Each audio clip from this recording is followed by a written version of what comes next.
Good evening, dear friends. Warm welcome on behalf of the Theosophical Society. And tonight we are going to talk about peace conferences, about the United Nations, and about decolonization. Well, if the basic ideas of Theosophy had been accepted and lived by the majority of people, we wouldn't have had wars, and we would not need peace conferences. And there was no decolonization because there were no colonies. Each country was independent and lived in friendship with other countries, and then we would all live in peace and harmony as a matter of course.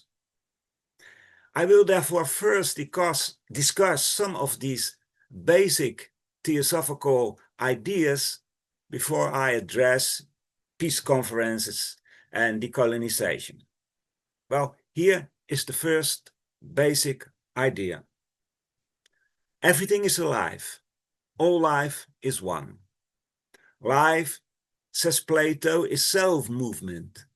When something moves of its own force, it's alive. And a characteristic of that is that it reacts on others, and it is itself the object of the actions and reactions of others. Well, check for yourself. Can you name something in nature or something in the cosmos that functions as an isolated thing? Or does it always appear that it can only exist in relation to others? The next step then is, if all these phenomena, these manifestations are constantly interacting with each other, then they are all living beings, and everything is indeed alive. Think about it. The next step is not so difficult to make. Then you say, if everything exists in relation to each other, it must be one. It's the same life force that passes through all beings. Then there is an essential oneness underlying all those beings, underlying all that exists. And if there is oneness, then all beings are essentially equal.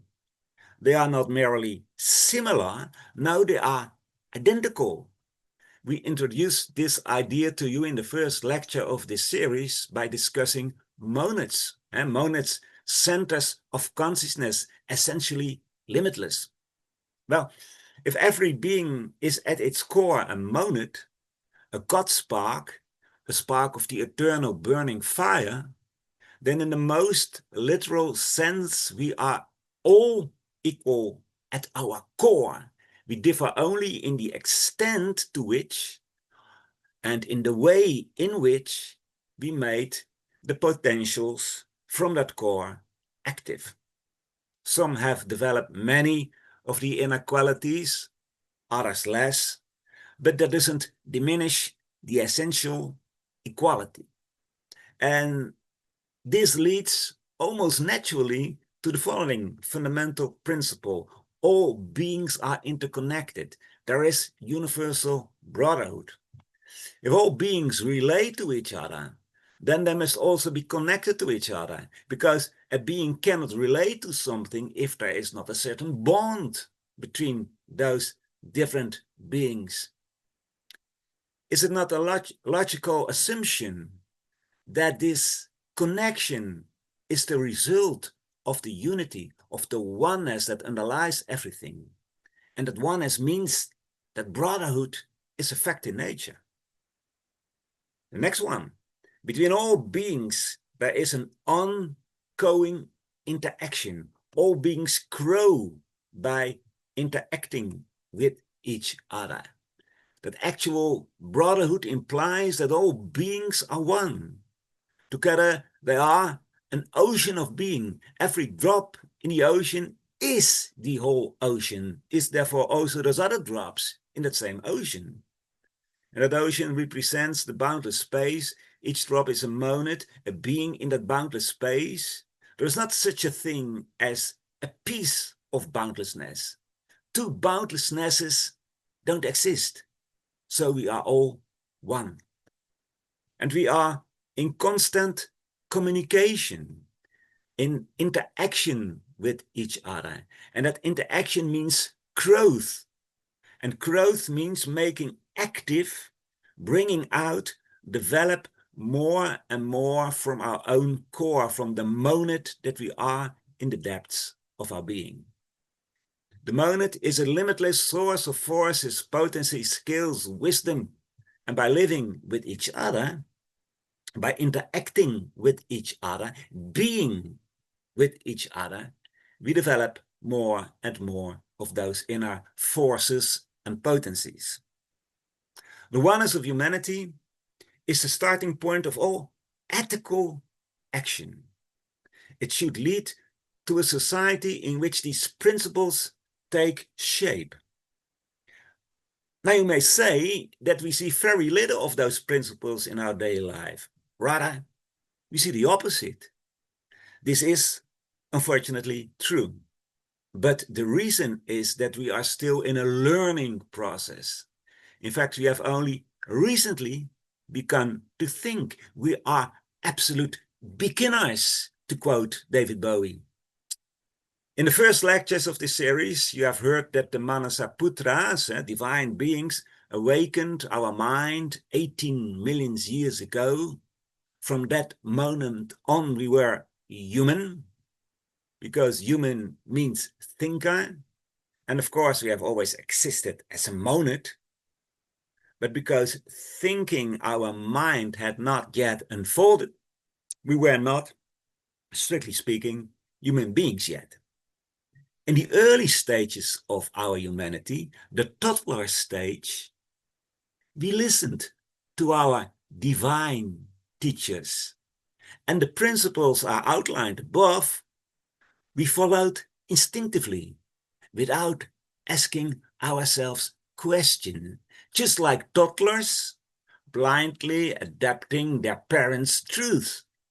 And you know, those toddlers become school children, and those school children are becoming adolescents, and moms and dads' lessons are forgotten or set aside as irrelevant.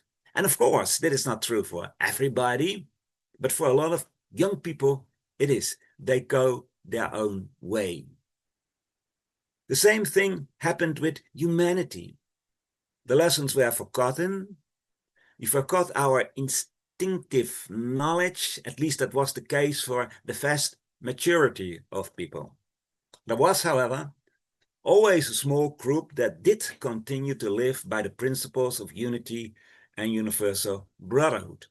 These humans were the representatives of the hierarchy of compassion. We talk about that in the first series of lectures.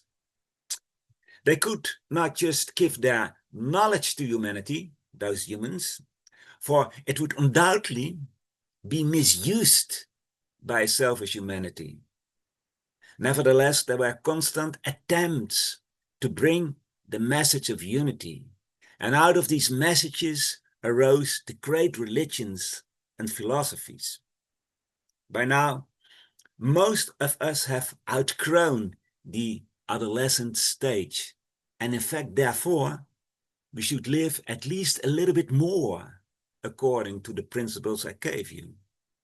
Since that is not the case, there are constant attempts to proclaim the message again and again. And the last one was that of 1875 with the founding of the Theosophical Society. What do I want to say with all this? We are in a learning process. We may have fallen a little behind. We still fall back to that adolescent state sometimes. And to a large extent, we still live under the delusion that we are separate from others, which leads to selfishness, which leads to nationalism, and ultimately, especially since we control so little our lower nature, to violence and war. I don't need to tell you that today the drums of war are stirring almost everywhere. We need to spend more money on weapons.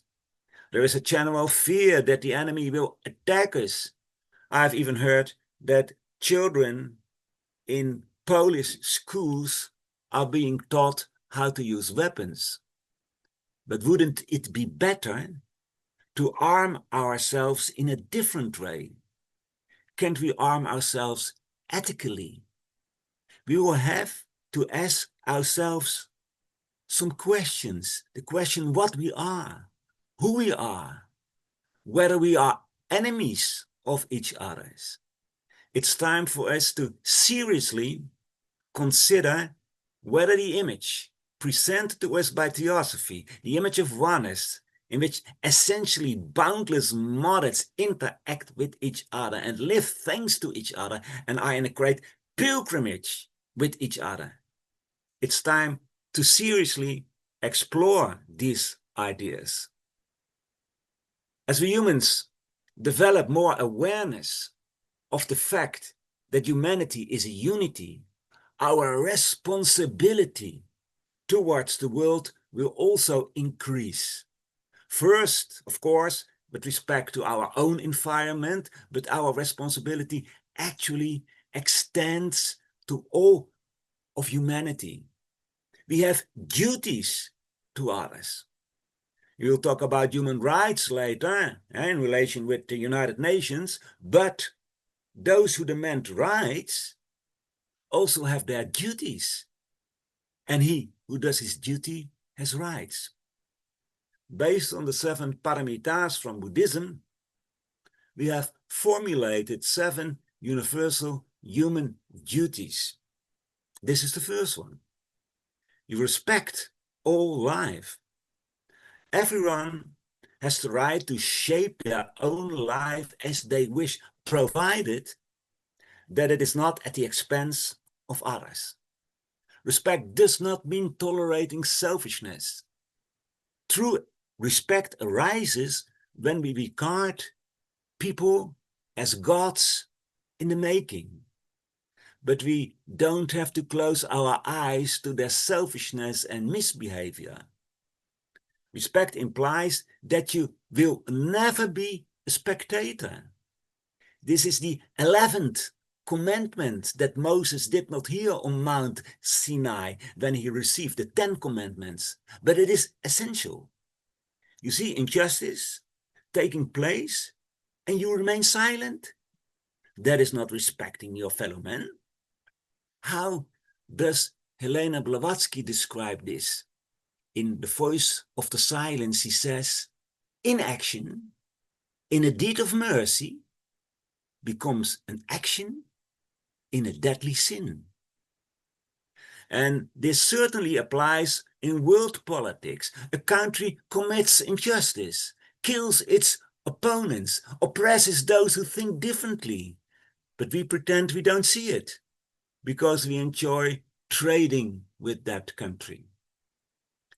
We don't need to be afraid to say something about it. Respecting someone who harms others means that with all the wisdom and all the tact and kindness we have, we point to the inner source of our fellow men, that is, to the ethical part of their nature, and thus encourage and inspire them to live in accordance with universal brotherhood. The second duty, you bring about harmony.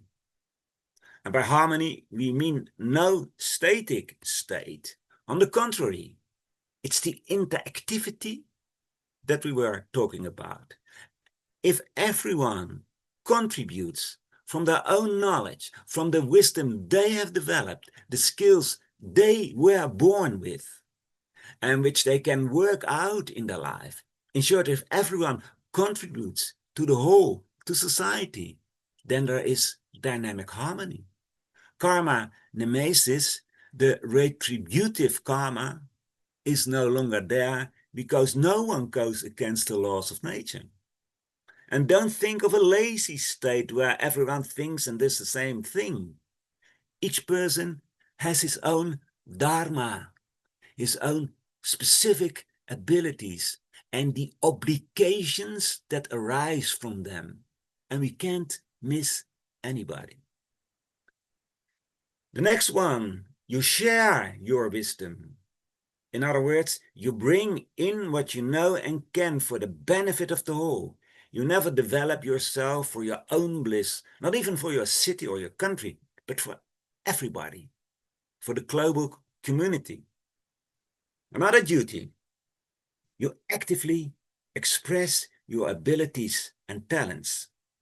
We just said that everyone is born with a certain talent and the obligations that comes with it, his or her dharma, we call it.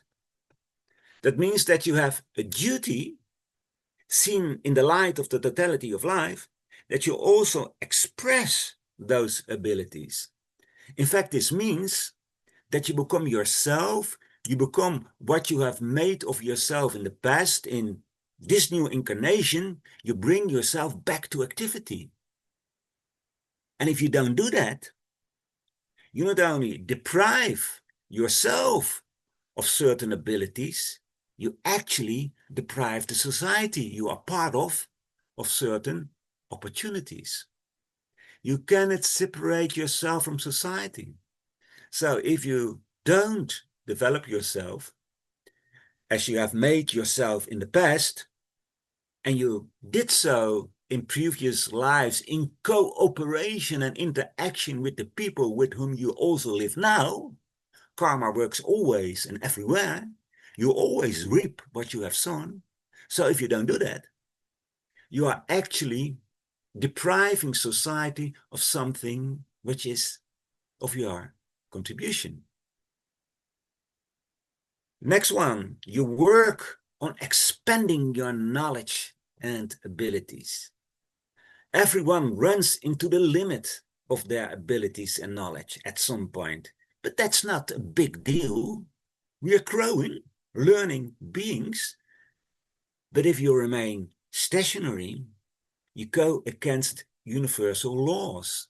Then you are like still water that becomes murky at some point. And the following also applies. Everything grows and evolves. The society you are part of is also moving forward. If you don't grow with it, you have to drop out at some point.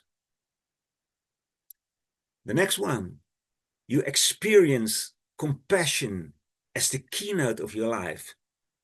This and the seventh obligation will probably only apply to the most advanced among us, not the most advanced in intellectual sense, no, in ethical sense. You know, the very purest translation of oneness is compassion. Compassion is the realization that everything is connected. Yes, everything is one. That's the starting point for all your thoughts and actions. And the previous duties, even the growth of your consciousness, serve to better express this compassion. And finally, the last one, you form an increasingly profound image of the truth. Some think you can never find truth. There are even theosophists who say that a limited human being cannot grasp the boundlessness. That may be so, but you can form an image, an ever clearer image of the unity of life and of its consequences. You can increasingly and always better identify with the monad that we are, our inner God. That is the culmination of all duties. All other duties will then be performed by us as a matter of course. We will experience the essential happiness of fulfilling our dharma, our duty. We are in a development process. We, and with we I mean the world community, must mutually help and encourage each other to fulfill these duties. Peace conferences and the United Nations can be steps in this process.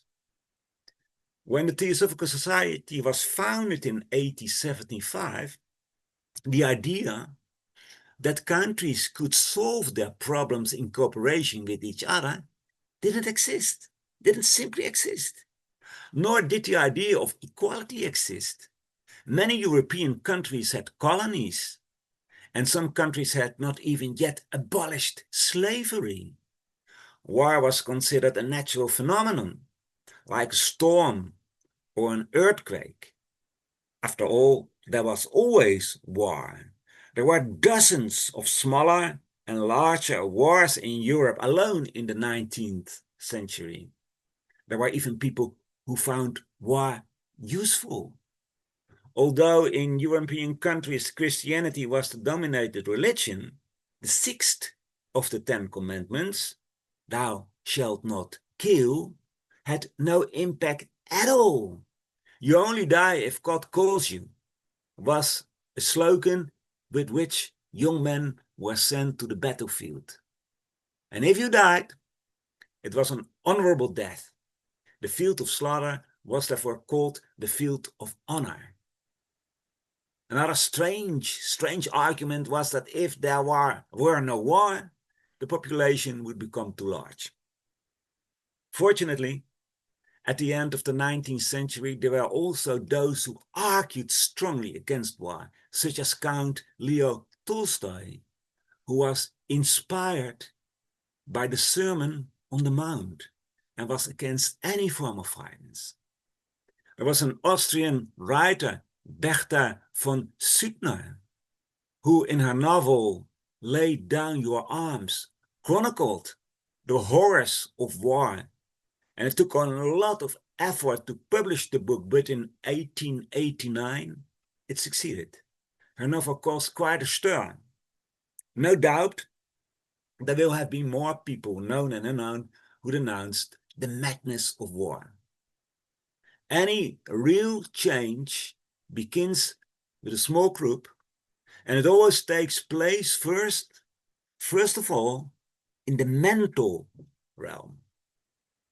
And if the ideas are strong, and if they are nurtured over time by more people, at some point they will lead to consequences in the external field as well.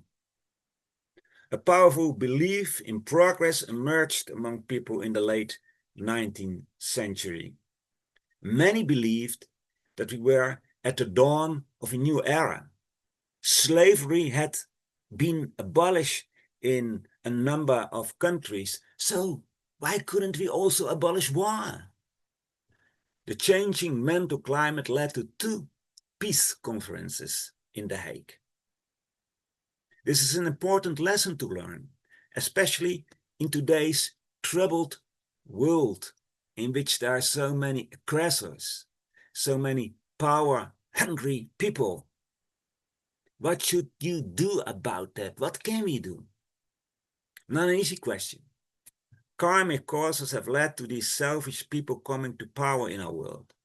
They were put in their position, in their throne as it were, by general world mentality in which, of course, they themselves played an important role. And if we want to get rid of these rulers, there will have to be a different mentality among the population. And this is a lengthy process. To do this, we need a lot of patience and perseverance. Replacing one dictator with another doesn't help.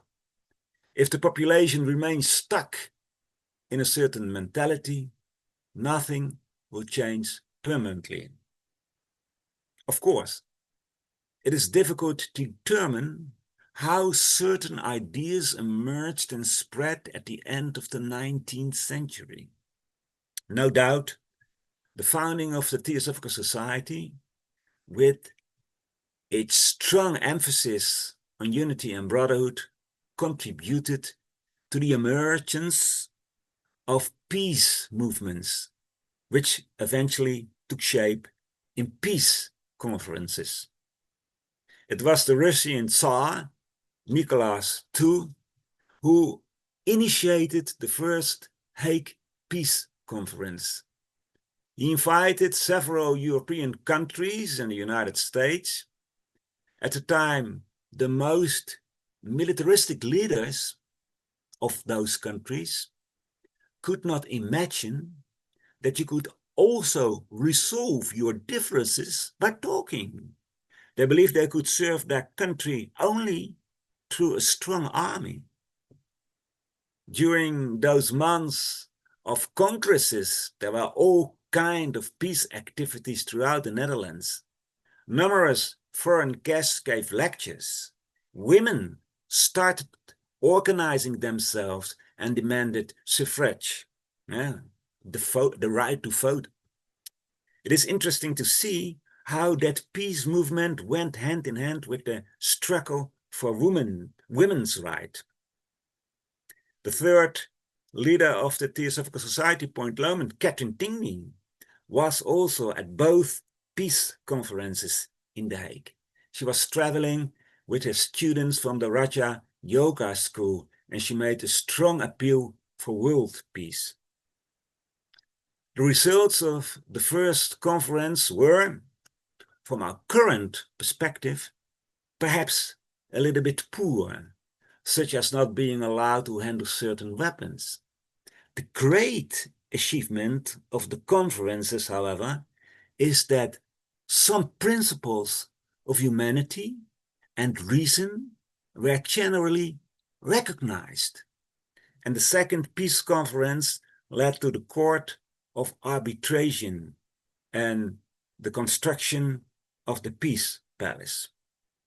Countries no longer had to settle disputes by force of arms, but an international body of impartial judges could administer justice.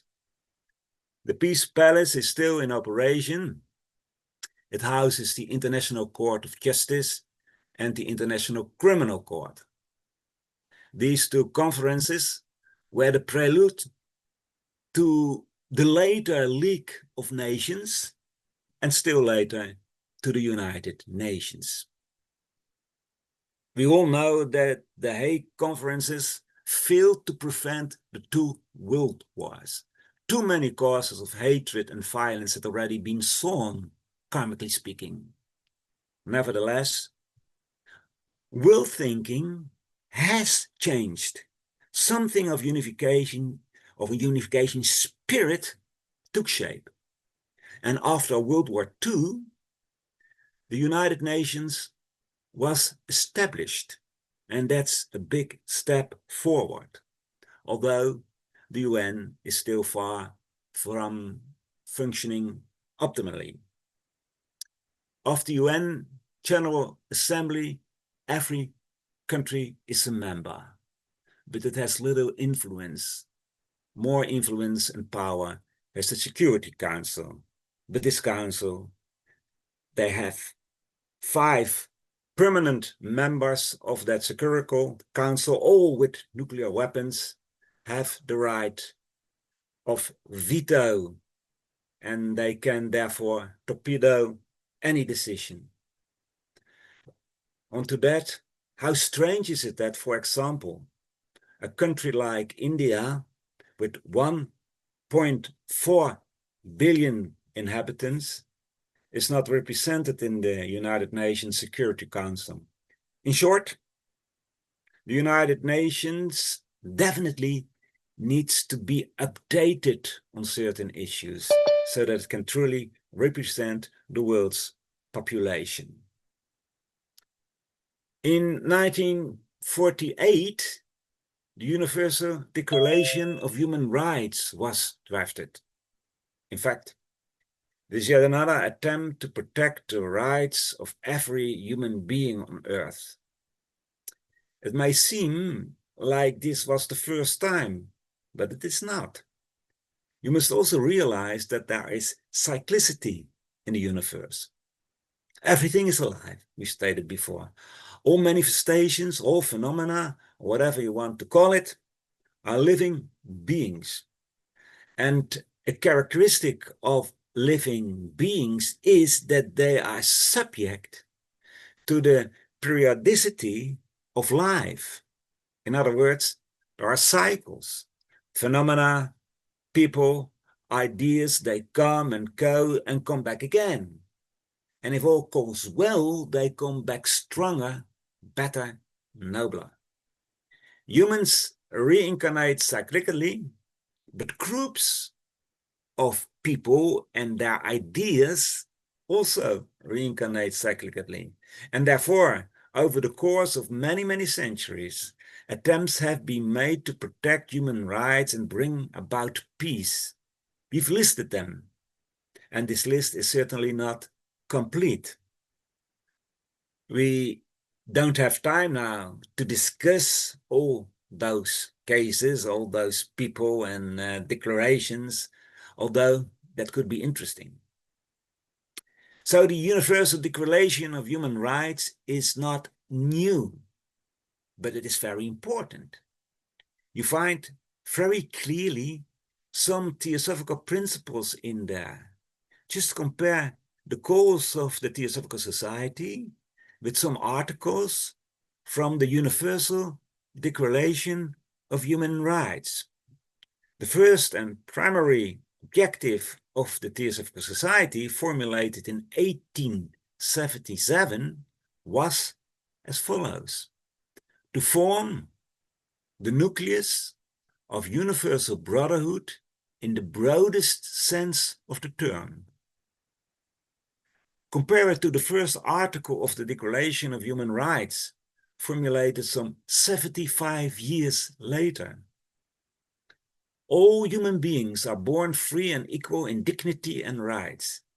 They are endowed with reason and conscience, and should act towards one another in a spirit of brotherhood. That humans are endowed with a conscience is very important, but I'm not going to tell anything about it now, because next week's lecture is all about conscience and free thinking. This is the second article of the Declaration. Everyone is entitled to all the rights and freedoms set forth in this declaration, without distinction of any kind, such as race, color, sex, language, religion, political or other opinion, national or social origin, property, birth, or other status. Many national constitutions have adopted some of the principal ideas of this Universal Declaration. Some constitutions refer to it directly. There is another, lesser-known American Declaration of the Rights and Duties of Man, also known as the Declaration of Bogota. And the first thing to notice is that our duties are also pointed out. And this declaration further points, and this makes it even more interesting, to spiritual growth. Well, from this little anthology of these human rights declarations, one can rightly draw the conclusion: we, humanity, do know how to behave. We do know how to build up a just society. Only, and we must also draw this conclusion, we don't always adhere to these statements. We even often blatantly violate them. Nevertheless, if you look at the big picture, there has been a certain growth in consciousness.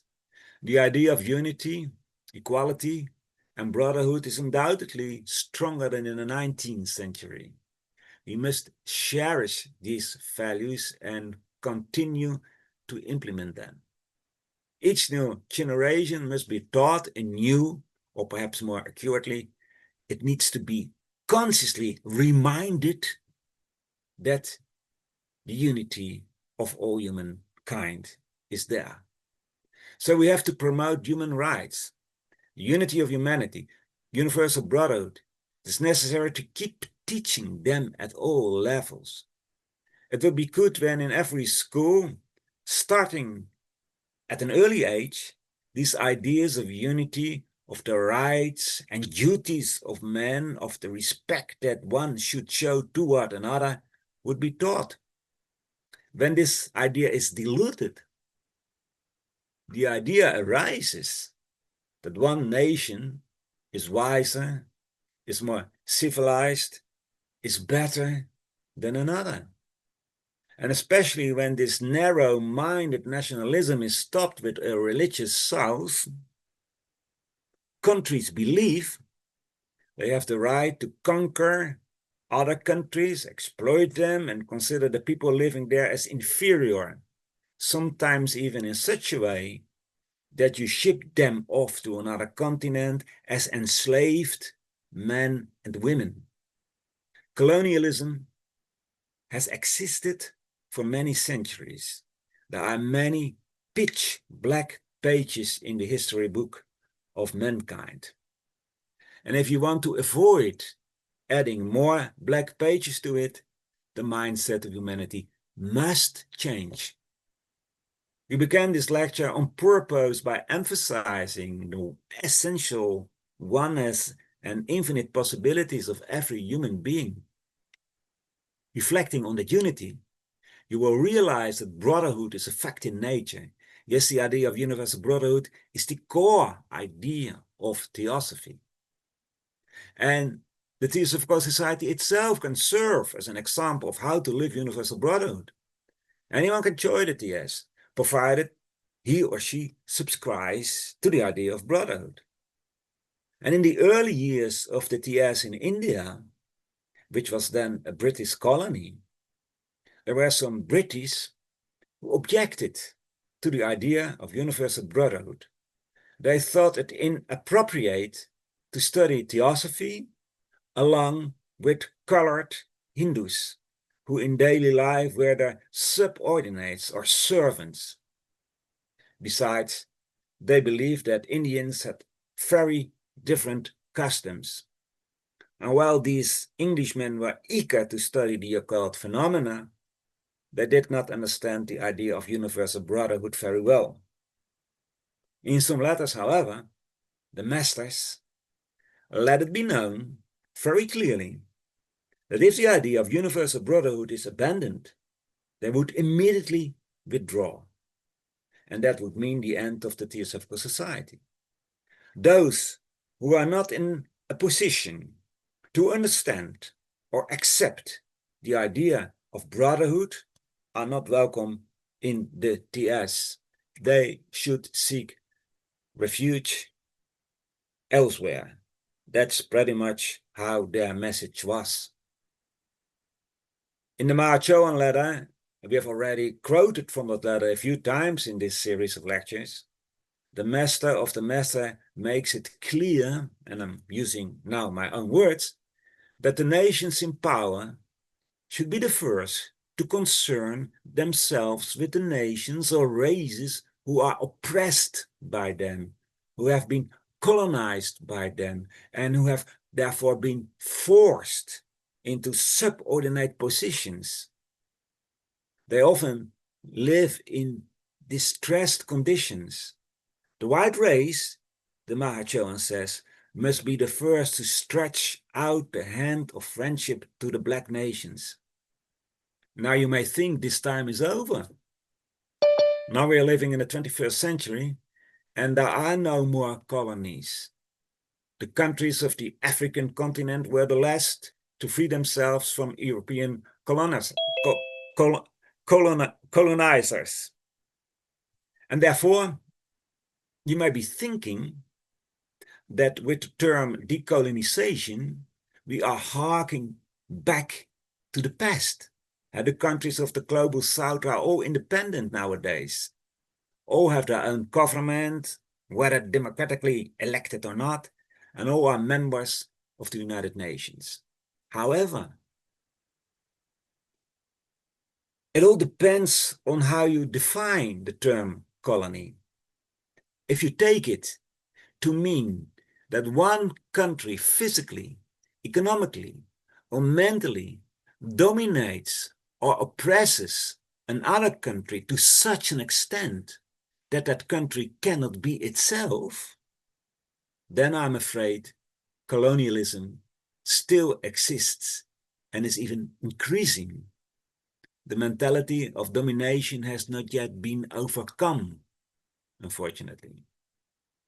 We sometimes speak euphemistically about a country being in the sphere of influence of a larger and more powerful country.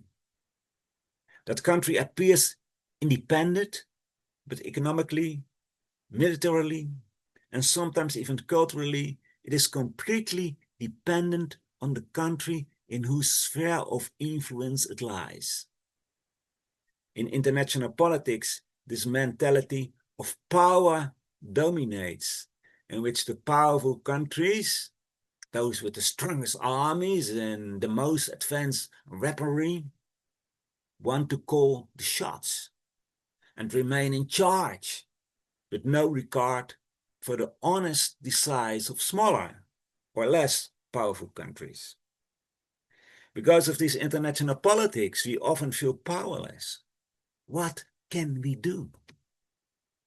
But then we forget that these powerhouse leaders, the machos, if I may put it that way, and you undoubtedly know who they are, have only been able to come to power because of the country's general climate of thought, or maybe even because of the general world mentality.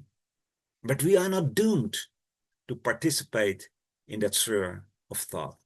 Everyone can think thoughts of a different characteristic.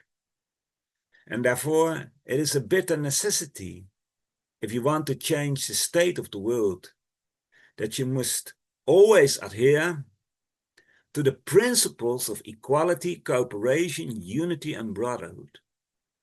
And any thought of superiority of yourself or your country, your civilization or your religion is food for a world mentality in which colonialism and power politics are the habits.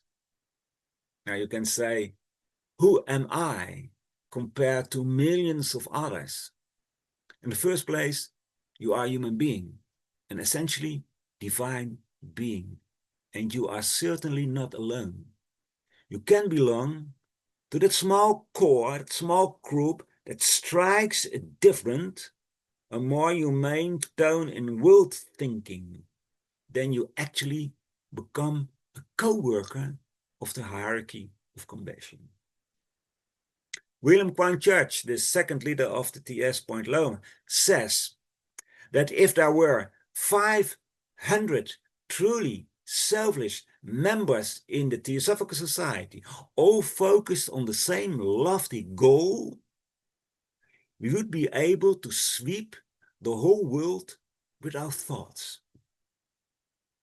The Mexican-American writer Clarissa Pinkola Estes says something similar. She says, for peace and justice, we don't need all the people on earth, but only a small group of people who don't give up at the first, the second, or the 100th setback. So we have to develop a different way of thinking. And therefore, decolonization begins on the mental plane. It begins when individuals understand their human dignity, and as a result, nations will begin to realize their own dignity as a nation. In fact, they should go back to the source of their traditions. And I'm referring to the noble, religious, philosophical, and humane traditions. We are taught that the lodge of wisdom and compassion is branched across the earth. Every country or every civilization has its own department, to use that word. It is that particular ramification, that specific branch, that is the source of all that is beautiful, all that is spiritual and humane in a country or a civilization, focused on the special characteristics of the particular nation. The people of that country or civilization do need to align themselves. Do need to align themselves on that spiritual influence. The lodge of wisdom and compassion cannot compel.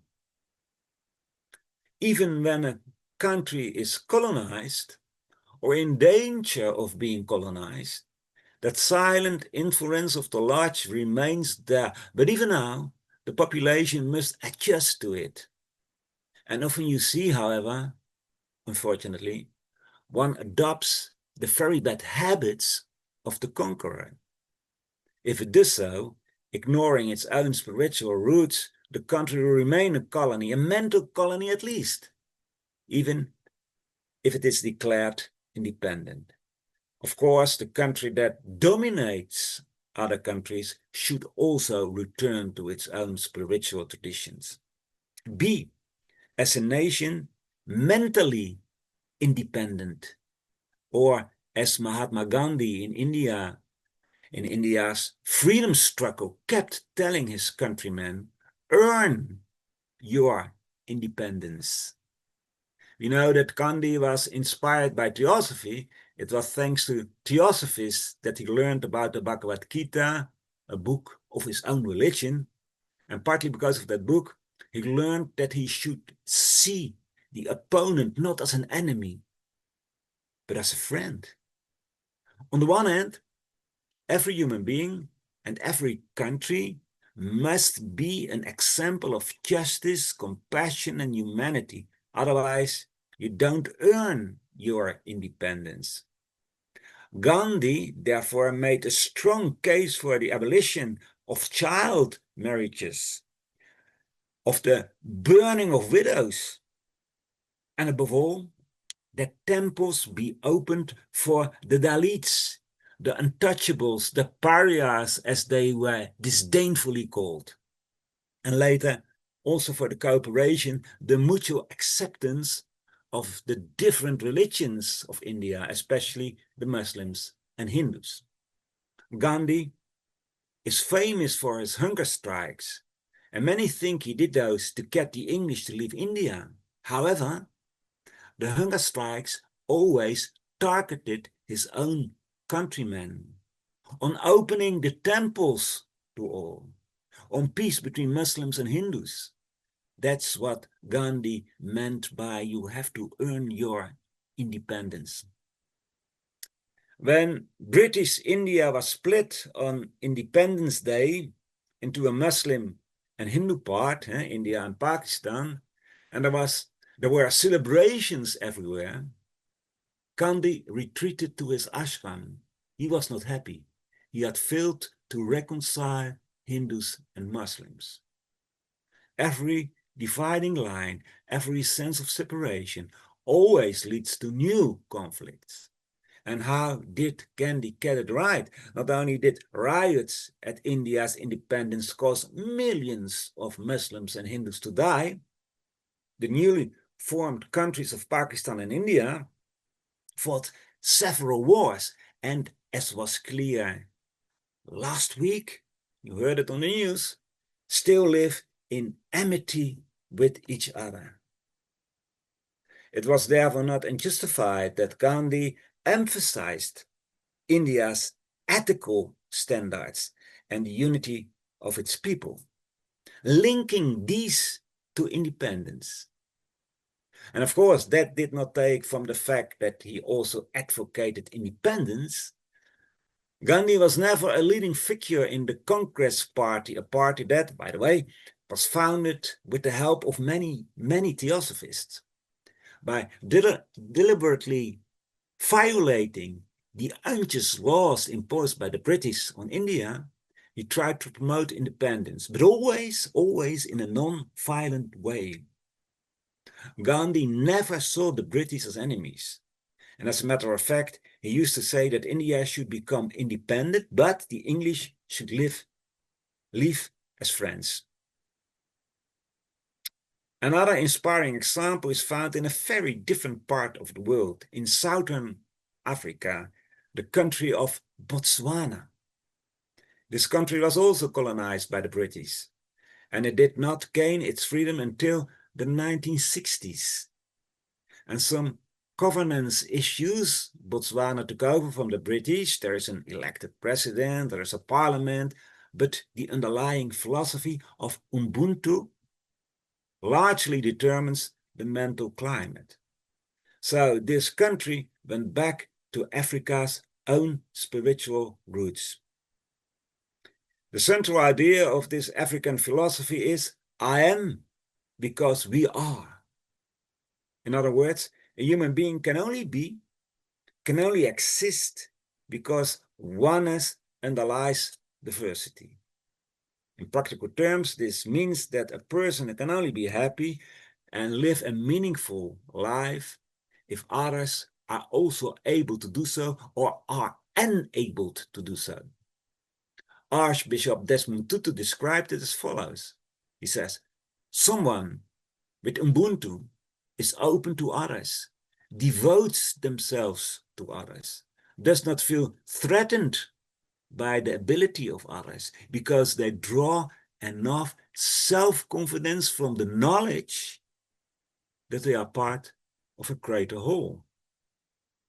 Botswana based its independence in part on this traditional root, and therefore, in addition to the elected president and parliament, it also has what is known as a House of Chiefs, in which the country's traditional tribes are represented.